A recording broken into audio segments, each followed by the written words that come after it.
মমতা ব্যানার্জি মা ফ্লাইওভার তৈরি করছে, যোগী আদিত্যনাথ সেটার ছবি তুলে উত্তরপ্রদেশের কাগজে ছাপাচ্ছে ইনফ্রাস্ট্রাকচার ডেভেলপমেন্ট বলে। যদি একটাও বাংলার বৈধ ভোটারের নাম অনৈতিকভাবে যদি নির্বাচন কমিশন বিজেপির ভোট চুরিতে মদত দেওয়ার জন্য কেটে দেয়, তাহলে আমরা তৃণমূল কংগ্রেস আমাদের শেষ রক্তবিন্দু অব্দি লড়াই করব। দিলীপ ঘোষের মন্তব্য আর কোনো রিক্সাওয়ালা বা চাওয়ালার মন্তব্য একই, আমি সবাইকে জবাব দেওয়া তো সম্ভব নয়।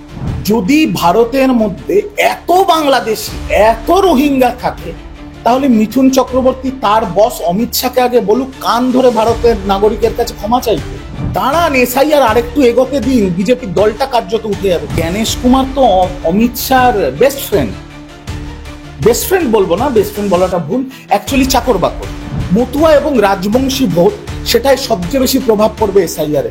আজকের দিনে দাঁড়িয়ে আপনার ক্যামেরার সামনে বলছি, 51% মতুয়া ভোটারদের 2002 সালের ভোটার লিস্টে নাম নেই। 51% মতুয়া ভোটার। ডিএম যখন ছাপ্পা মারতো মরা ব্যক্তির নামে, তখন বুদ্ধবাবু কমপ্লেন করতো। 20 টাকায় সিএ অ্যাপ্লিকেশন দেওয়া হচ্ছে, আর 800 টাকায় নাগরিকত্ব বিক্রি করা হচ্ছে। সিএ ক্যাম্পে যাবেন না, নাম লেখাবেন না, কারণ সিএ ক্যাম্পে গিয়ে যেই আপনি নাম লেখালেন, আপনি কিন্তু নিজে ডিক্লেয়ার করে দিলেন আপনি ভারতের নাগরিক নন। বিজেপি ডিজিটাল যোদ্ধা যেটা তৃণমূল কংগ্রেস শুরু করছে, তার পাল্টা নম যুবা যোদ্ধা শুরু করছে। সেটা একটা রাজনৈতিক দল হিসেবে শুরু করতেই পারে। ওদের তো বহুদিন ধরে একটা আইটি সেল চলছে, যার কোটি কোটি টাকা বাজেট। সেটার কি হলো? সেটা এখন কার্যকরী নয়। ওরা তো 2 টাকা করে প্রতিটা টুইট পেছন দিত অমিত মালব্য, সেটা এখন আর চলছে না নাকি? আমার কথা হচ্ছে, সারা জীবনটা কি এদের তৃণমূলকে কপি পেস্ট করে চলবে? মমতা ব্যানার্জি মা ফ্লাইওভার তৈরি করছে, যোগী আদিত্যনাথ সেটার ছবি তুলে উত্তরপ্রদেশের কাগজে ছাপাচ্ছে ইনফ্রাস্ট্রাকচার ডেভেলপমেন্ট বলে। মমতা ব্যানার্জি লক্ষ্মীর ভান্ডার করছে, শিবরাজ সিং চৌহান লাডলি বেহানা স্কিম করছে।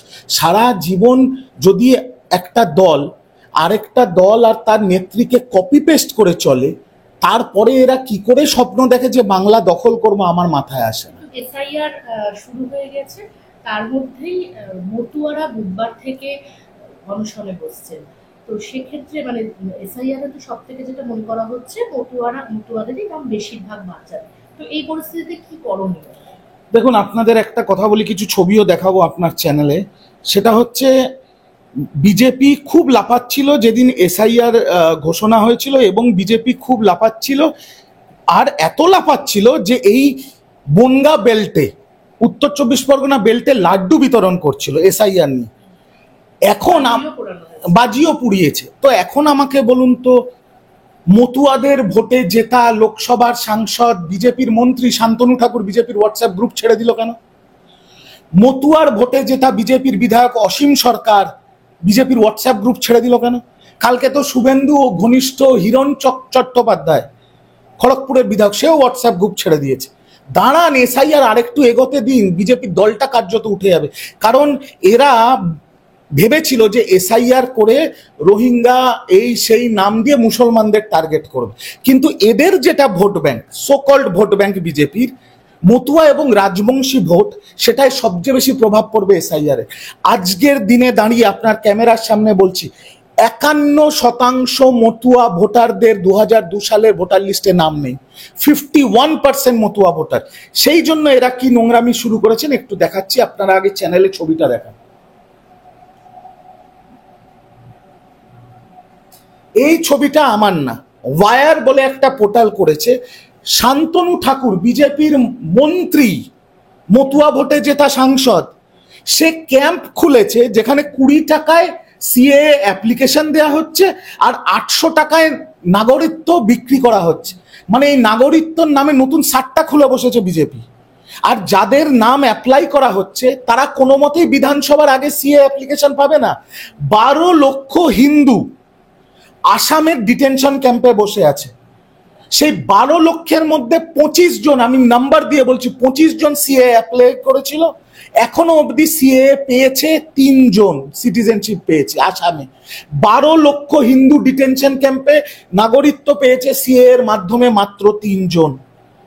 এই এসআইআর করে বাংলার নমশূদ্র, বাংলার দলিত, বাংলার আদিবাসী, বাংলার মতুয়া যারা হিন্দু ধর্মে বিশ্বাসী, তাদেরকে বিজেপি বাংলাদেশি দায়িত্বে পরিণত করবে, তাদের দেশ ছাড়া করবে। আর আপনার চ্যানেলের মাধ্যমে বলে যাচ্ছি, দয়া করে যারা বাংলা হান্টের এই প্রতিবেদনটা দেখছেন, সিএ ক্যাম্পে যাবেন না, নাম লেখাবেন না। কারণ সিএ ক্যাম্পে গিয়ে যেই আপনি নাম লেখালেন, আপনি কিন্তু নিজে ডিক্লেয়ার করে দিলেন আপনি ভারতের নাগরিক নয়। এটার থেকে বাঁচুন। আর দ্বিতীয় কথা, এই সিএ অ্যাপ্লিকেশন করার পর যে হিন্দু মহাসভার কার্ড আপনাদের বিলি করছে বিজেপি, সেই কার্ডের ভ্যালু একটা ফুটবল ক্লাবের মেম্বারশিপের থেকেও কম। এটা মাথায় রাখবে। একটা হুক্কা পার্লারের মেম্বারশিপের থেকেও কম ভ্যালু ওই কার্ডে। তো দয়া করে বিজেপির ফাঁদে পা দেবেন না, বিজেপির প্ররোচনায় পা দেবেন না, আর সিএ ক্যাম্পে গিয়ে নথিভুক্ত করবেন না। তার মানে আপনি নিজে স্বীকার করে নিচ্ছেন আপনি ভারতের নাগরিক নন, আপনাকে যেতে হবে ডিটেনশন ক্যাম্প। তৃণমূলের চুরি ধরা পড়বে বলেই এসআইআর এত বিরোধিতা করছে, কারণ অন্যান্য রাজ্য, আরো 12টা রাজ্যে এসআইআর ঘোষণা হয়েছে, কোনো রাজ্যে তো বিরোধিতা নেই, শুধু বাংলায় কেন? দিলীপ ঘোষের দাবি। খুব দিলীপ ঘোষ কে? দিলীপ ঘোষ কে? দিলীপ ঘোষ আজ মুরলীধর সেন। না, আমি আপনাকে, আমার বেসিক প্রশ্ন, আপনার প্রশ্নটা আমি শুনেছি, আমি জবাবও দেব। আমার প্রশ্ন দিলীপ ঘোষ কে? কেন বলছি দিলীপ ঘোষকে? সে প্রাক্তন বিজেপির সভাপতি, সে প্রাক্তন সাংসদ। আজকের দিনে সে কে? বিজেপি তো কোনো পদে তাকে রাখেনি। দুই, সে সাংসদ আর নয়, হেরে গেছে। সে সভাপতি ছিল, এখন আর নেই। বিজেপিও তাকে মান্যতা দিচ্ছে না, নরেন্দ্র মোদীর প্রোগ্রামেও তাকে ডাকা হয় না। তাহলে কে সে? সাধারণ নাগরিক। আমি তৃণমূলের মুখপাত্র। এখন বাংলায় 10 কোটি সাধারণ নাগরিক বসবাস করে। এখন 10 কোটি মানুষের ব্যক্তিগত বক্তব্যের জবাব তো আমার পক্ষে দেওয়া সম্ভব না।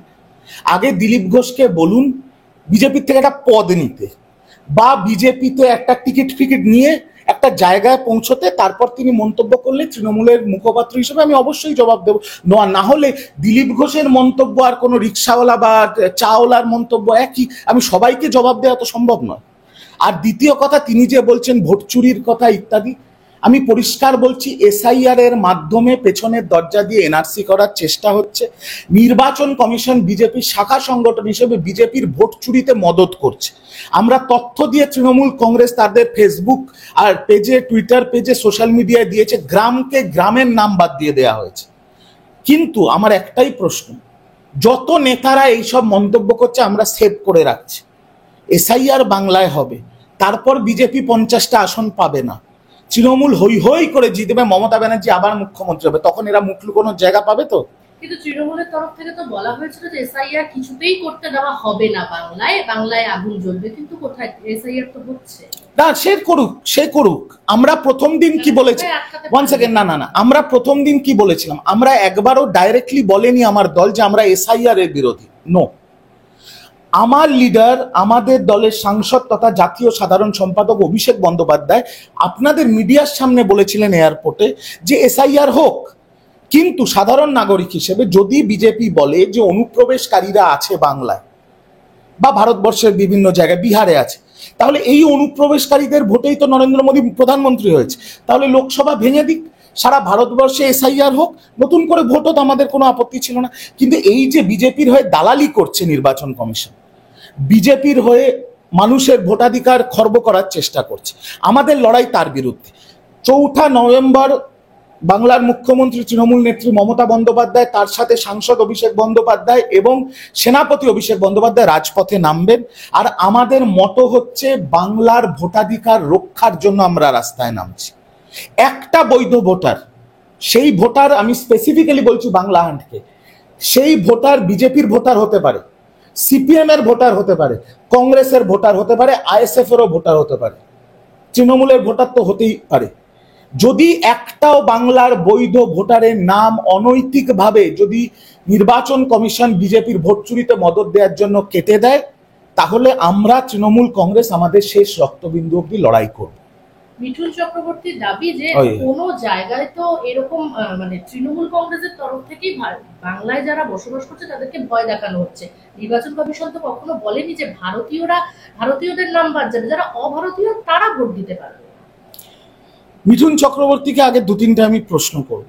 প্রশ্ন 1, যদি ভারতের মধ্যে এত বাংলাদেশি, এত রোহিঙ্গা থাকে, তাহলে মিঠুন চক্রবর্তী তার বস অমিত শাহকে আগে বলুক কান ধরে ভারতের নাগরিকের কাছে ক্ষমা চাইতে।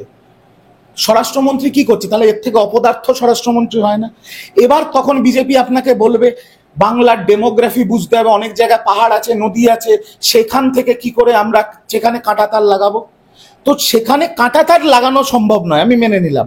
বিএসএফ থাকে না, একটা বাংলাদেশি বা রোহিঙ্গা কি আরশোলা নাকি উড়ে উড়ে চলে আসছে?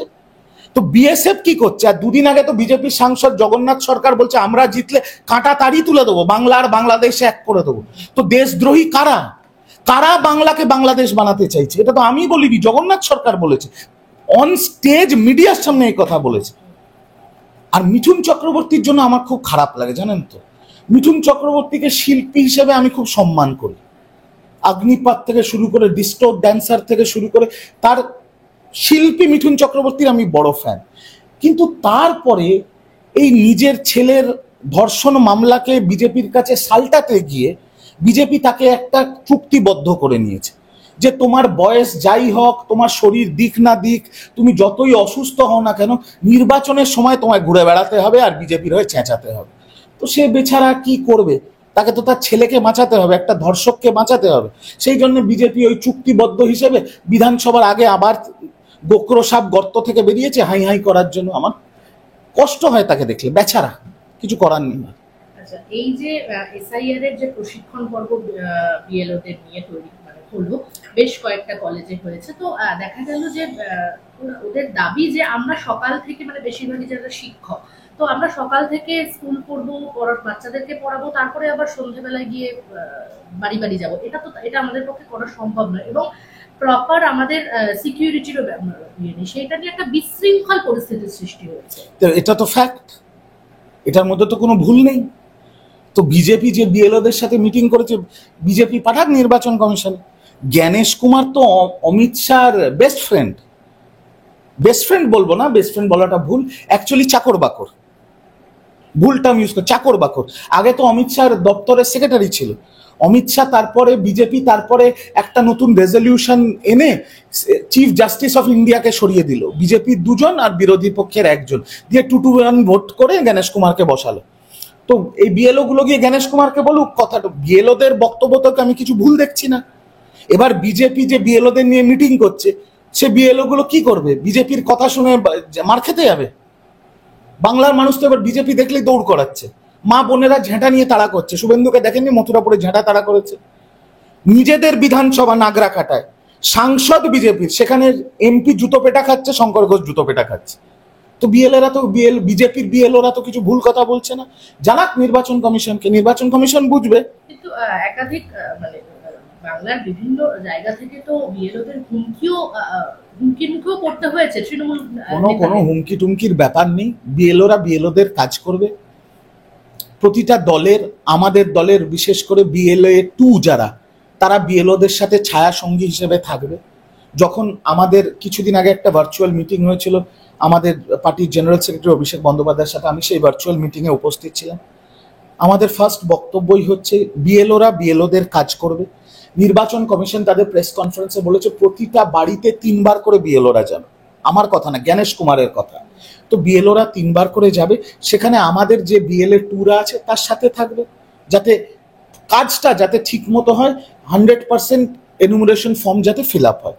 তারা তাদের কাজ করবে, আমরা আমাদের রাজনৈতিক দল হিসেবে কাজ করব। এখানে তো কোনো ব্যাপার নেই, আমরা তো কোনো ভায়োলেন্স করছি না। যদি ভায়োলেন্স করারই হতো তাহলে মমতা ব্যানার্জি, অভিষেক ব্যানার্জি তো রাস্তায় নামতো না। আমরা তো গণতান্ত্রিক, বা আবারও বলছি, যদি কোনো ন্যায্য ভোটারের নাম বাদ যায়, তৃণমূল কংগ্রেস কোনো রকম কোনো হিংসাকে সমর্থন করে না বা করবে না। তৃণমূল কংগ্রেস গণ আন্দোলন গড়ে গণতান্ত্রিকভাবে এর প্রতিবাদ করবে, আইনিভাবে এর প্রতিবাদ করবে। মানে আমরা এর বিরুদ্ধে কোর্টে লড়াই করব, কোর্টের বাইরে লড়াই করব, রাস্তায় লড়াই করব, খেতে লড়াই করব, পাহাড়ে লড়াই করব, সমতলে লড়াই করব। আপনাদের নেতা যে বলছেন সেই ভার্চুয়াল মিটিং এ বলেছে যে ছায়া সঙ্গী হয়ে থাকতে বিএলওদের, তো সেক্ষেত্রে একটা প্রভাব পড়বে না? বিজেপি বিএলএ 2 আছে ওদের, যদি থাকে, আমি জানি না ওদের সংগঠন আছে কিনা, কারণ আমি তো কিছুদিন আগে বিজয়া সম্মেলনীতে মেদিনীপুর, ঘাটাল, মালদা 3টে জেলা করে এলাম, আমি বিজেপির ফ্ল্যাগ পর্যন্ত ঠিক করে দেখতে পাইনি। 2-1টা রাস্তা ধারে, আর ওই স্বাগতম, শুভেন্দুর মুখ দিয়ে স্বাগতম 2-1টা ছাড়া 3টে জেলা কোথাও দেখতে পাইনি। তো ওদের যদি সংগঠন থাকে, ওদের যদি বিএলএ 2 থাকে, ওদের বিএলএ 2রা যদি বিএলওদের সাথে যায় বাড়ি বাড়ি, কেউ তো আটকাচ্ছে কি? কেউ তো আটকাচ্ছে না। আমাদের বক্তব্য, আবার বলছি একটাই, আমাদের বক্তব্য কোনো রাজনৈতিক পক্ষপাতিত্ব নয়। আপনি আমার ইন্টারভিউ নিচ্ছেন, আপনার গণতান্ত্রিক অধিকার, আপনি যে কোনো পার্টিকে ভোট দিতে পারেন। আমাদের লড়াই তৃণমূল কংগ্রেসের লড়াই, যাতে আপনার ভোটাধিকার কেউ কেড়ে না নিতে পারে। আপনি যদি বিজেপির ভোটারও হন এবং যদি আপনার সব নথি থাকা সত্ত্বেও ভোটার লিস্ট থেকে আপনার নাম বাদ চলে যায়, আপনার হয়ে তৃণমূল লড়বে। যদি শুভেন্দুর বাবা শিশির অধিকারী বা শুভেন্দুর মা, যেটা শুভেন্দু বলেছে যে একটা সময় এক কাপড়ে বরিশাল থেকে চলে এসছে, তো আমি তো বলছি না যে তারা বাংলাদেশি বা রোহিঙ্গা। এবার দেখুন, যদি দেখি শুভেন্দুর মার নাম বাদ চলে গেছে ভোটার লিস্ট থেকে, তৃণমূল প্রতিবাদ করবে, তৃণমূল নির্বাচন কমিশনে কমপ্লেন করবে যে সব নথি থাকা সত্ত্বেও শিশির অধিকারীর নাম কি করে বাদ গেল। তো শুভেন্দুর বাবার জন্য আমরা প্রতিবাদ করবো যদি ওনার নাম বাদ যায়। পাড়ার রিক্সাওয়ালার নামও যদি বাদ দিয়ে দেয় নির্বাচন কমিশন, তাদের জন্য প্রতিবাদ করবে। কিন্তু মানে সিপিএম এর তরফ থেকে, কংগ্রেসের তরফ থেকে বারবার করে অভিযোগ করা হচ্ছে যে বিভিন্ন জায়গায়, বিজেপির তরফ থেকে বিভিন্ন জায়গায় ভুতুড়ে ভোটার এবং মৃত ভোটারের সংখ্যা বুথগুলোতে রয়েছে, মানে নথি দিয়ে আমি এবার একটা কথা বলছি, যদি একটা মানুষ মরে যায় আজকের দিনে, ধরুন এই 2002-এর পর থেকেই তো সব কথা হচ্ছে, 2002-এর পর থেকে মানুষ বাংলায় যেখানেই মারা গেছে তার তো একটা ডেথ সার্টিফিকেট হয়। এবার একটা মানুষ মারা গেছে, তার নাম বাদ যাবে ভোটার লিস্ট থেকে, সেই দায়িত্ব কার? সিপিএম এর, কংগ্রেসের, তৃণমূল কংগ্রেসের, না বিজেপির? সেই দায়িত্ব তো নির্বাচন কমিশনের। তো নির্বাচন কমিশন করেনি কেন? আমরা বলেছি মরা ব্যক্তির নাম রেখে দিতে হবে? বলেছি কি? সিপিএম যখন ছাপ্পা মারতো মরা ব্যক্তির নামে, তখন বুদ্ধবাবু কমপ্লেন করতো? আমার কথা হচ্ছে, ধরুন একজন ব্যক্তি মারা গেছে, তার নাম বাদ যাবে ভোটার লিস্ট থেকে, এটাই স্বাভাবিক। আজকে ধরুন আপনি কলকাতায় এখন চাকরি করছেন, কালকে দিল্লি চলে গেলেন, দিল্লিতে গিয়ে আপনি নতুন ভোটার আই কার্ড অ্যাপ্লাই করে আপনি নতুন দিল্লির ভোটার হলেন, আপনার যে কলকাতার ভোটার আই কার্ড সেটা বাতিল করতে হবে। এই যে কিছুদিন আগে একটা বিতর্ক হয়েছিল, প্রশান্ত কিশোরের নাকি দুটো ভোটার কার্ড আছে, একটা বিহারের, একটা কলকাতার। তো প্রশান্ত কিশোর যখন বিহারে ভোটার কার্ড নিচ্ছে, ওর কলকাতার ভোটার কার্ডটা বাতিল করার দায়িত্ব কার? প্রশান্ত কিশোরের, বিজেপির, তৃণমূল কংগ্রেসের, নির্বাচন কমিশন জ্ঞানেশ কুমারের। তো নির্বাচন কমিশন বাদ দেয়নি কেন এতদিন? আপনারা নির্বাচন কমিশনকে কেন ধরছেন না অফিসের বাইরে যখন বেরোবে গাড়িতে ওঠার সময়? নীলবাতি গাড়িতে যখন উঠতে হবে জিজ্ঞেস করবেন যে আপনারা এত বছর ধরে বাংলার যে মৃত ভোটার বা যারা স্থানান্তরিত হয়েছে, শিফটেড ভোটার, তাদের নাম নির্বাচন কমিশন বাদ দেয়নি কেন? প্রশ্ন করুন তাদের গিয়ে। এর দায়িত্ব তো কোনো রাজনৈতিক দলের নয়। মৃত ভোটারের নাম বাদ দিতে পারে না? বাংলার মতো একটা রাজ্য যেখানে 10 কোটি মানুষ থাকে, সেখানে এক মাসে এসআইআর করে নেবে। ভাবুন কত বড় নাটক, কত বড় ধাপ্পাবাজি, কত বড় চিটিংবাজি করছে নির্বাচন কমিশন। তাহলে আপনাদের দলের তরফে কি থাকবে যে হচ্ছে এসআইআর তো হচ্ছে, এবার এসআইআর এর ফলে এই যে বিহারেও আমরা দেখেছি যে প্রচুর 65 লাখের উপরে নাম বাদ গেছে, তো সেক্ষেত্রে এখানেও যদি সেটা হয় তো কিভাবে লড়াইটা কি হবে? যদি এখানেও নাম বাদ যায়, দেখুন আপনি একটা প্রশ্নে বলেছিলেন না ভয় দেখাচ্ছে, কে ভয় দেখাচ্ছে? শুভেন্দু বলেছিল 1 কোটি নাম বাদ যাবে। কালকে আমি মনে হয় ওর প্রেসারের একটা অংশ দেখছিলাম, ও বলছে কি 2.5 কোটি মুসলমান নাম বাদ যাবে, এসব কিছু একটা বলছে। আসলে ও তো বদ্ধ উন্মাদ, ওর তার কেটে গেছে বহুদিন, ও নাম্বার জানে না, ওকে 2.5 লাখ লোকে দিচ্ছে, ও বলছে 2.5 কোটি। তো আমার কথা হচ্ছে, ভয়টা তো ও দেখাচ্ছে, এত লোকের নাম বাদ যাবে, এই যাবে, ওই যাবে, সেই যাবে। আজকে ধরুন আমি ধরে নিচ্ছি একটা সংখ্যার নাম বাদ গেল, সেই সংখ্যা সবকটা রাজনৈতিক দল, বিজেপি হোক, তৃণমূল হোক বা অন্যান্য যারা আছে, তারা দেখলো সেই সংখ্যা ঠিক, তাতে মৃত ভোটারের নাম আছে, আর সেই সংখ্যায় বাকি যাদের নাম আছে তারা স্থানান্তরিত, সেটা নিয়ে কেন অভিযোগ থাকবে? কিন্তু আমার কাছে 11টার মধ্যে 5টা কাগজ আছে। আপনি 1 মাসের মধ্যে তাড়াহুড়ো করে এসআইআর করতে গিয়ে আপনি আপনার নাম বাদ দিয়ে আমার নাম বাদ দিয়ে দিলেন, তাহলে তো আমি ফেসবুকে সব নথি নিয়ে লাইভও করব, কোর্টে, হাইকোর্টেও যাব, দরকার পড়লে সুপ্রিম কোর্টেও যাব। আমার কথা হচ্ছে এইটা, ওরা করুক না 1 মাসে, করুক না 1 মাসে, কোনো আপত্তি নেই। কিন্তু 1 মাসে এটা করতে গিয়ে, এই বিজেপির ভোট চুরিতে দালালি করতে গিয়ে যদি নির্বাচন কমিশন বৈধ ভোটারের নাম বাদ যায়, তাহলে হাইকোর্টেও কেস হবে, সুপ্রিম কোর্টেও কেস হবে, রাস্তায় আন্দোলন হবে, কোর্টের ভেতরে মোকাবিলা হবে, রাস্তায় গণ আন্দোলন হবে। সামলাক নির্বাচন কমিশন, কোনো আপত্তি নেই। আরো ভালো ভালো খবর দেখতে সাবস্ক্রাইব করুন বাংলা হান্টির ইউটিউব চ্যানেল। বাংলা হান্টের আরো খবর দেখতে নজর রাখুন। বাংলা খবর মানেই বাংলা হান্ট।